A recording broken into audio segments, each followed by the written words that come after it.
Jak dobrze wiecie, w ostatnim czasie w zasadzie wszystkie koncerny motoryzacyjne zaczęły wprowadzać do swojej oferty samochody typu plug-in, hybrydy plug-in.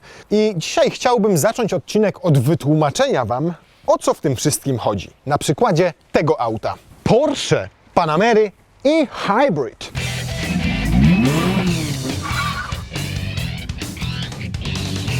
Oto Porsche Panamera e-Hybrid. Według producenta emituje tylko 45 gramów dwutlenku węgla. Dlaczego to takie ważne? Wytłumaczę Wam na przykładzie. Otóż w 2020 roku według Komisji Europejskiej nowe samochody mogły emitować tylko 95 gramów CO2 na kilometr. Za każdy gram przekroczenia płaciły karę 95 euro. On jest w tą stronę chyba, tak. A, dwie kreski, dobra. O, dwie kreski. Zawsze dwie kreski, bo jedna w lewą, druga w prawą. Dobra, cicho. I teraz wyobraźcie sobie, że gdyby tutaj stała zwykła Panamera 4S z prawilnym spalinowym silnikiem, to miałaby emisję 234 gramów, czyli 139 więcej niż dopuszcza Unia Europejska. To oznaczałoby, że Porsche musiałoby zapłacić za jeden jedyny egzemplarz samochodu karę w wysokości 13 200 euro, co daje sumę około 60 000 złotych. Więc co zrobiło Porsche? Porsche wypuściło wersję e-Hybrid, która ma te 45 gramów emisji na kilometr. A Komisja Europejska zastosowała taki myk, że każde jedno takie sprzedane Porsche będzie liczyło się jako dwa. W związku z czym macie 45 gramów plus 234 gramy ze zwykłej 4S-ki, to się równa 279 gramów. Czyli macie razem rachunek wynoszący 279 gramów. Ale dzieli się to nie na 2, tylko na 3. I wtedy Porsche ma średnią 93 gramy. 2 gramy poniżej wymogów Unii Europejskiej i nie musi płacić żadnej kary. Kara wynosi 0 euro. Jest to zrozumiałe? I to właśnie dzięki takim kombinacjom i temu, że Komisja Europejska wyraża na to zgodę, a nawet do tego zachęca, Porsche może sprzedawać nadal swoje turbo, swoje GTS-y, a nawet wolnosące GT3 RS. Sprawy zabrnęły tak daleko, że to auto, tak jak tutaj stoi, jest oferowane w 3 wersjach hybrydowych. Panamera 4 Hybrid, Panamera 4S Hybrid oraz Panamera Turbo S e-Hybrid.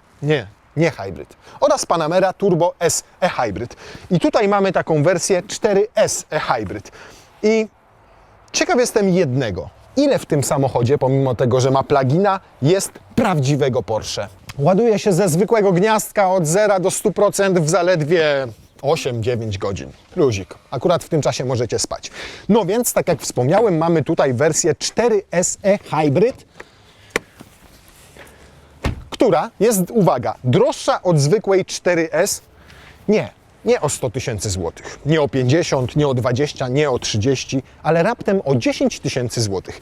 To prawdziwa okazja, zważywszy na fakt, że dostajecie tutaj dokładnie taki sam spalinowy silnik jak w 4S, czyli 2.9 V6 o mocy 440 koni, ale do tego dostajecie też silnik elektryczny o mocy 136 koni mechanicznych i 400 Nm. Łącznie ta moc z tych silników się nie sumuje, ponieważ wszystko przechodzi przez skrzynię automatyczną, ale systemowo jest to 560 koni i 750 Nm. Możemy to tu napisać, nie? 560 i 750.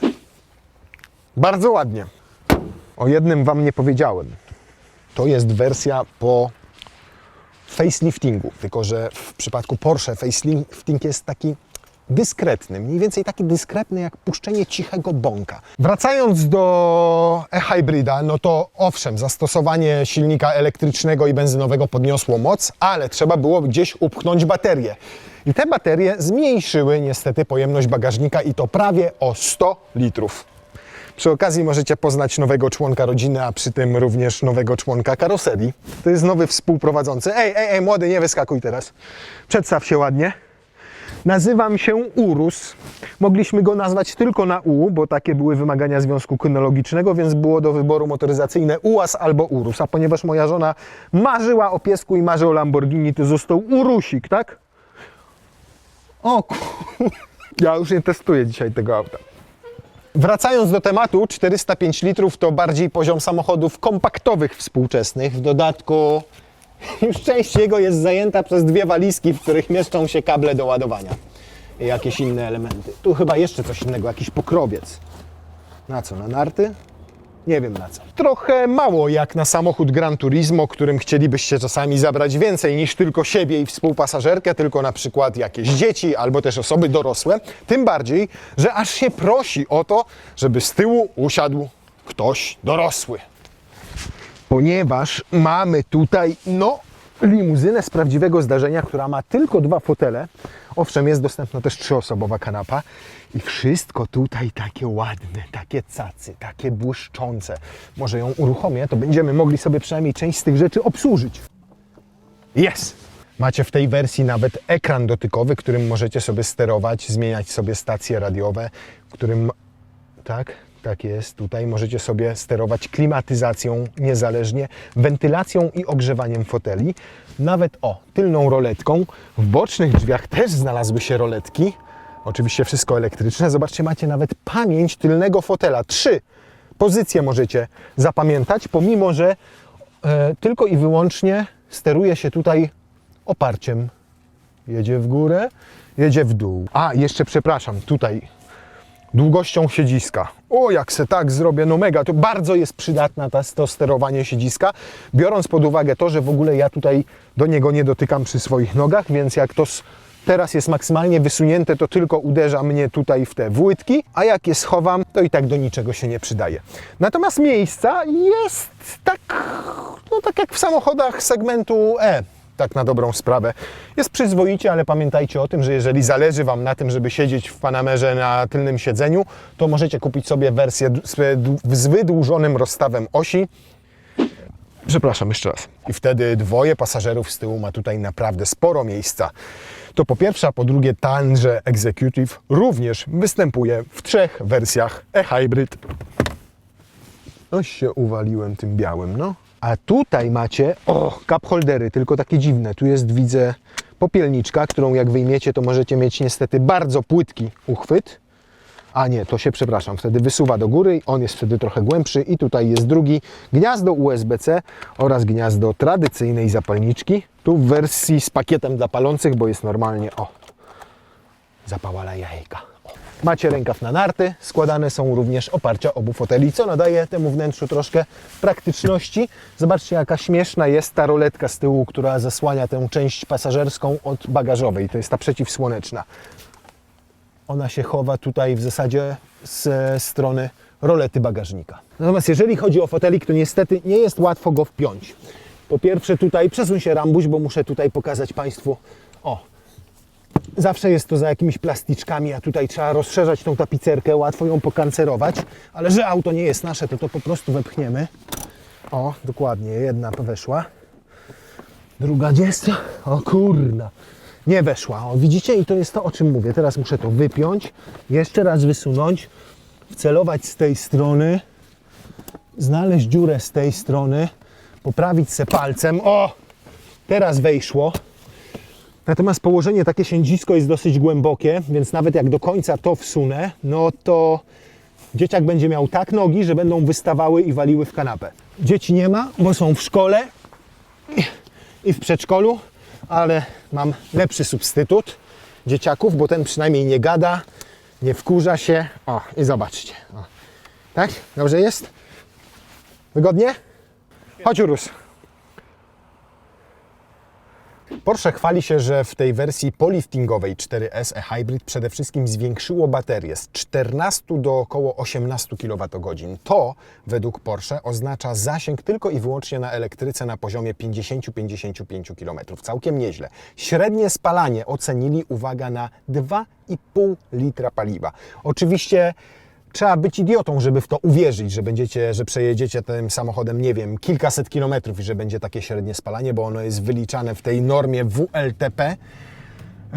No ale my postanowiliśmy to mimo wszystko zweryfikować. Zrobimy sobie dzisiaj taką trasę 100 km ekspresówką, autostradą, trochę bocznymi drogami, troszkę przez miasto. Pojedziemy z Grodziska Mazowieckiego do Warszawy S8, tam zawrócimy obwodnicą, wrócimy sobie A4 autostradą, to jest A4 czy A2, nigdy nie pamiętam, A2, wiecie, Poznań-Warszawa.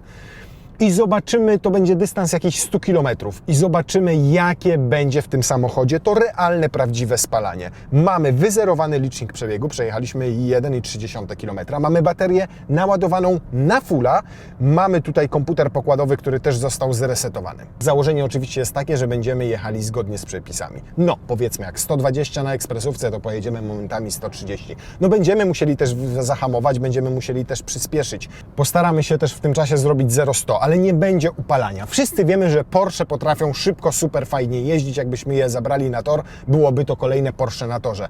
Nie mam co do tego żadnych wątpliwości, ale mnie bardziej interesuje w tym momencie to, czy po prostu ta hybrydowa technologia w Porsche ma w ogóle jakikolwiek sens. A w międzyczasie pogadamy sobie o innych rzeczach. Na przykład o tym, co odróżnia wersję hybrydową od wersji spalinowej. To są tryby jazdy, bo o ile w każdym poczciwym Porsche macie tryb Normal, Sport, Sport Plus, to tutaj macie, no i jeszcze Individual, to tutaj macie podstawowy tryb, to jest e-Power. I domyślnie, jak uruchamiacie samochód i jest naładowana bateria, to samochód będzie zawsze w tym trybie e-Power. Macie tutaj w ramach tego trybu e-Power 3 różne, które możecie już sobie wybrać manualnie. Albo Hybrid Auto i sobie sam samochód decyduje, kiedy chce jechać na elektryce, a kiedy na silniku spalinowym. Macie też e-Hold, czyli podtrzymanie baterii. Na przykład jesteście w trasie, chcecie, żeby ta bateria zachowała taki poziom, jaki ma w tym momencie, na przykład tych 40 km, które tutaj teraz pokazuję, więc sobie go uruchamiacie i dojeżdżacie do miasta, tam możecie jechać na elektryce. I trzeci tryb to jest e-Charge, czyli jedziecie, pracuje cały czas silnik spalinowy i cały czas przy tym silniku spalinowym ładują się również baterie. Pierwsze moje odczucia, jak wsiadłem i zacząłem jechać na elektryce tutaj, to jedno zaskoczenie. W momencie, kiedy wsiadacie i startujecie na tej elektryce od zera, to super samochód się odpycha. Do momentu, kiedy wrzuci drugi bieg, bo ponieważ cała moc tego układu przechodzi przez skrzynię hydrokinetyczną na koła, to normalnie także na elektryce ona zmienia przełożenia. I te przełożenia zmienia tak, jakby na chwilę odcinała skrzynię od silnika, rozłączała i dopiero wpinała drugi bieg. Czuć tam definitywny przestój. Prawdopodobnie jest to kwestia tego, że tego momentu, który tutaj pomnożony przez przekładnię na koła trafia tyle, że trzeba było go nieco zneutralizować i ta zmiana biegów jest po prostu dłuższa. Druga rzecz, która jest taka to ruszacie tak, ale ciutkę za głęboko wsadzicie pedał gazu, włącza się silnik spalinowy. Bardzo lubiłem to działanie tego trybu elektrycznego w BMW, chyba 530e. Jeżeli nie oglądaliście filmiku, to zapraszam, tutaj jest. Bo tam działało to w ten sposób, że jak jechaliście na elektryce, zobaczcie, ciągle nie wyłączył silnika spalinowego. Tam działało to tak, że jak jechaliście tylko i wyłącznie na elektryce, to dopóki nie zrobiliście kickdownu, to samochód jechał tylko na prądzie. Dopiero kickdown uruchamiał silnik spalinowy. Tutaj dosłownie troszkę za dużo dałem gazu i automatycznie włączył się silnik spalinowy. Oj, teraz dopiero jak zdjąłem tą nogę z gazu, to go wyłączył. Na szczęście przejechaliśmy tak tylko 300 metrów, ale spalanie wzrosło do całych 1,5 litra. Chodzi o to, żeby tutaj obserwować taką ikonkę e-Power. Widzicie, jak ją naciskam, jak ona dojdzie tu do końca, to znaczy, że już więcej gazu nie mogę wcisnąć, bo to oznacza, że mam już pełną moc wykorzystaną z tego silnika elektrycznego i jak tylko mocniej wdepnę ten pedał gazu, to załączy się silnik spalinowy. Natomiast w momencie, kiedy wejdziecie sobie na przykład w tryb e-Hold, silnik spalinowy będzie częściej się załączał. Przy e-Charge będzie pracował w zasadzie cały czas. No i jak wrzucicie sobie tryb Sport, to od razu też macie załączony silnik spalinowy. Ale wracamy szybciutko do e-Power? No, dobra. Natomiast przez fakt tych kontrolek, które trzeba obserwować i przez to, że są te przełożenia wyczuwalne w skrzyni biegów, to samochód generalnie wydaje mi się dynamiczny, ale tylko do 50-60 km na godzinę. Natomiast powyżej tych prędkości na tej elektryce po prostu wydaje mi się mega wolny. Oczywiście producent, czyli Porsche, nie wspomina w danych fabrycznych, ile wynosi przyspieszenie od 0 do setki tylko i wyłącznie na elektryce. I 3, 2, 1 start. Tylko musimy to zrobić tak, i więcej nie mogę wcisnąć, bo widzicie, tutaj już mamy 100% moc silnika elektrycznego. Teraz mogę, tak. To już jest maks. Głębiej jak wcisnę pedał gazu, to będziemy mieli silnik spalinowy załączony. 19,2 sekundy. I to jest autentycznie realny czas, w jakim możecie zrobić setkę tylko i wyłącznie na elektryce w tym samochodzie. Natomiast, żeby nie być tak krytycznym, to wyobraźcie sobie, że wersja 4S e-Hybrid do setki przyspiesza na pełnym sportowym modzie o 0,4 szybciej niż zwykłe 4S. Czyli robi 0-100 w 3,7 sekundy. Ale... 4 sekundy. Czyli wie, że tutaj chwilę nam faktycznie te koła zapiszczały, bo ma zimową oponę jeszcze ciągle samochód, że jakbyśmy mieli letniego, dobrze rozgrzanego kapcia, mielibyśmy 3,7 sekundy. I to jest niesamowity wynik. I tu Panamera 4S e-Hybrid ma poważny problem, ponieważ w sprincie od 0 do 200 jest wolniejsza o prawie 3 sekundy od swojego brata, który nie ma silnika elektrycznego, czyli od zwykłej Panamery 4S. Jak to możliwe? No przede wszystkim pierwsza rzecz to to, że ta elektryka pomaga, ale do prędkości 100-120 km na godzinę. Potem jest już kompletnie niewydajna i tak na dobrą sprawę działa tylko i wyłącznie silnik spalinowy, który rozpędza to auto. Gdzieś tam minimalnie ten elektryk pomaga. A drugą rzeczą jest waga, bo to auto waży o 310 kg więcej niż wersja 4S. To waga baterii i tego całego układu elektrycznego. W wersji podstawowej to auto waży 2 tony 300 kg. Jest wielkim, ciężkim klocem.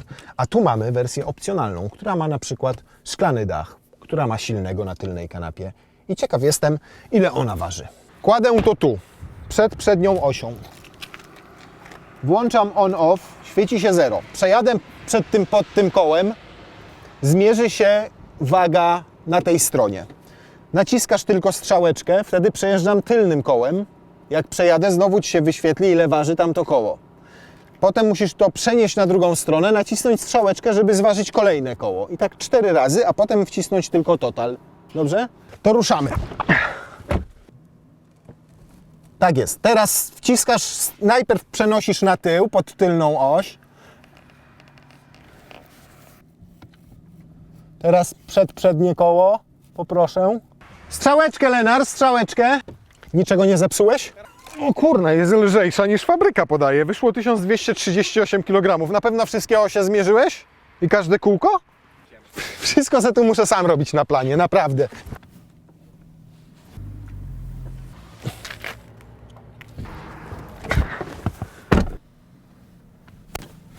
Żeśmy se kupili urządzenie. Na przodzie 583, 621 na tyle, 540 na przodzie, 585 na tyle. 2 tony 331 kg razem ze mną za kierownicą, silnego nie było, połowa baku jest mniej więcej, no i jest mnóstwo energii w bateriach, więc pewnie one ważą 30 kg. 2 tony 300 w limuzynie, no powiedzmy w samochodzie Gran Turismo. To i tak o jakieś 300-400 kg. To i tak o jakieś 300-400 kg za dużo. No ale to jest efekt właśnie tej elektryfikacji, czyli akumulatorów, silnika elektrycznego, wszystkich kabli, generatorów itd., itd. Ale nie zmienia to faktu, że i tak prowadzi się jak rasowe Porsche. To jak tutaj skonstruowano zawieszenie, układ kierowniczy, to wszystko jest takie... Ale ta zwiększona masa nie zmienia faktu, że prowadzi się po prostu jak Porsche. Nawet jak pojedziecie szybciej w zakręcie, to czuć, że to jest po prostu kwintesencja Porszaka. Tutaj nic nie jest przypadkowe. Mimo że podniesiono masę, to przy okazji faceliftingu również zmodyfikowano zawieszenie i układ kierowniczy. To wszystko tutaj pracuje precyzyjnie, ale jednocześnie z takimi pewnymi oporami, po to, żebyście wiedzieli dokładnie, co dzieje się z przednimi kołami. Ten system napędu na 4 koła został żywcem przeniesiony z klasycznej Panamery, czyli może do 100% przekazać tylko naprzód albo do 100% tylko na tył. W praktyce jednak prawie nigdy te 100% nie trafia na przednią oś. Nawet teraz, kiedy jedziemy tylko tylko i wyłącznie na elektryce, to zobaczcie, tutaj wskaźnik dokładnie nam pokazuje, że jakieś 80-90% tego momentu trafia tylko i wyłącznie na tylną oś, a te 10-20 jedynie na przód. Natomiast pomimo tego, że rozpędza się jak Fiat 125P sprzed 25 lat, to jesteście w stanie na autostradzie tylko i wyłącznie na elektryce pojechać 140 km na godzinę. Czyli dokładnie tyle, ile wynosi ograniczenie prędkości na autostradach w Polsce. Co też jest pewnym ewenementem, bo zazwyczaj pluginy potrafią pojechać 110, 120, 130 na godzinę i już potem włącza się silnik spalinowy. Dobra, przejechaliśmy w tym momencie 22 km. Zrobiliśmy, silnik spalinowy załączył się dosłownie 2-3-krotnie. Raz zrobiliśmy brutalne przyspieszenie od 0 do 100 i mamy średnie spalanie na poziomie 4 litrów. Średnią prędkość 28 na godzinę. I zostało nam dokładnie 50% baterii.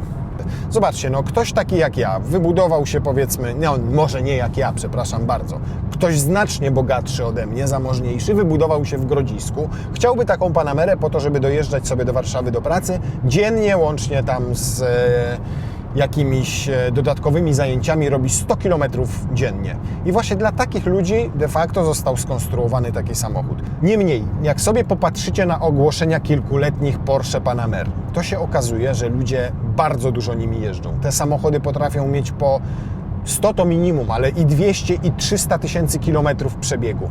Bo jak ktoś kupuje takie auto, to nie z myślą o tym, że będzie jeździł między warzywniakiem, własnym domem, a przedszkolem dzieci i wracał do domu. Tylko że jednak będzie pokonywał komfortowo długie dystanse, bo to auto idealnie się do tego nadaje. Jest świetnie wyciszone, a przede wszystkim obłędnie się prowadzi. Można mówić, że te wszystkie BMW serii M dobrze się prowadzą, albo że Audi, te sportowe RS. Porsche to jest zupełnie inny poziom. Teraz oczywiście tego nie sprawdzimy, nie ma takiej możliwości i tego nie zrobimy, natomiast wierzcie mi, że w momencie, kiedy każdym innym autem przekracza się prędkość powiedzmy 200 km na godzinę, to zawsze już człowiek musi się skupiać na tym, żeby utrzymać własny pas ruchu, że to auto gdzieś tam zaczyna, nie jest tak stabilne jak przy 100 na godzinę. Tym jedziecie od 200 w kierunku 300, maksymalnie można 298 dokładnie i cały czas czujecie, że jego ta aerodynamika dociska, że ona została zaprojektowana tak, żeby ten samochód prowadził się idealnie i to samo z układem kierowniczym, i to samo z zawieszeniem i z każdym mechanicznym elementem tego samochodu. Słuchajcie, teraz mamy przebieg 35 km ode mnie spod domu.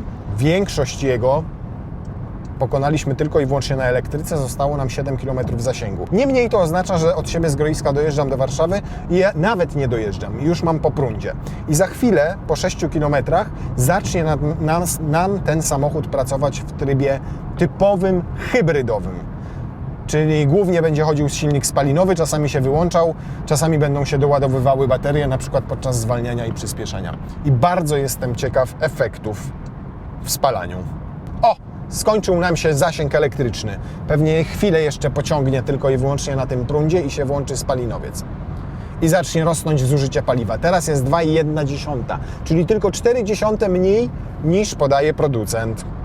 I jeszcze jedzie na elektryce. Jeszcze ciągnie. Jeszcze. I tu macie średnie zużycie 30,6 kWh na 100 km. Tryb i power niedostępny.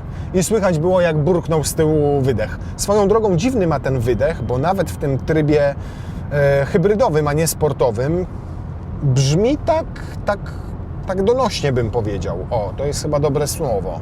I teraz auto będzie utrzymywało się w trybie hybrydowym. W baterii nic nie ma, czasami będzie sobie doładowywana. Na przykład jak zdejmę nogę z pedału gazu i zacznę hamować, to tu macie kontrolkę Church, to znaczy, że do tej baterii jest odprowadzana energia kinetyczna, przerabiana na elektryczną i magazynowana w bateriach. Natomiast przy jeździe w takim trybie hybrydowym, jak macie rozładowaną baterię, to samochód zaczyna jechać tak jak większość współczesnych Audi. Czyli zdejmujecie nogę z pedału gazu i wyłącza się silnik spalinowy. Kładziecie nogę na pedale gazu i czekacie 2-3 sekundy na przypływ mocy, bo najpierw musi się ten spalinowiec uruchomić, potem musi się wrzucić bieg i zanim auto zacznie jechać, to mijają 2 wkurzające sekundy. Jeżeli chcecie się tego pozbyć, to pozostaje Wam przejść w tryb sport, no ale przecież nie po to kupujecie plugina, nie po to kupujecie Porsche e-Hybrid, żeby jeździć w trybie sportowym, no chyba że na tor sobie pojedziecie. Takie auta kupuje się, żeby oszczędzać. One są jak jarmuż, są ekologiczne, są potrzebne światu, fokom, niedźwiedziom polarnym, lodowcom, nam są potrzebne. Zjechaliśmy z autostrady, mamy 75 km za sobą przejechane, średnie zużycie paliwa, nie będę na razie tego mówił i zdradzał, natomiast mamy jeszcze do zrobienia, no tam 20 parę kilometrów takimi bocznymi drogami. I jedno mogę Wam powiedzieć po tej jeździe autostradą i tą drogą ekspresową. Kompletnie nie w Porsche stylu jest to, jak działa ten układ hybrydowy. Ta przerwa w dostawie tej mocy w momencie, kiedy uruchamia się silnik, wskakuje bieg i tak dalej, jest po prostu dziwaczna i kompletnie nie w stylu Porsche. Więc de facto należałoby naprawdę jeździć w takie trasy w trybie sport.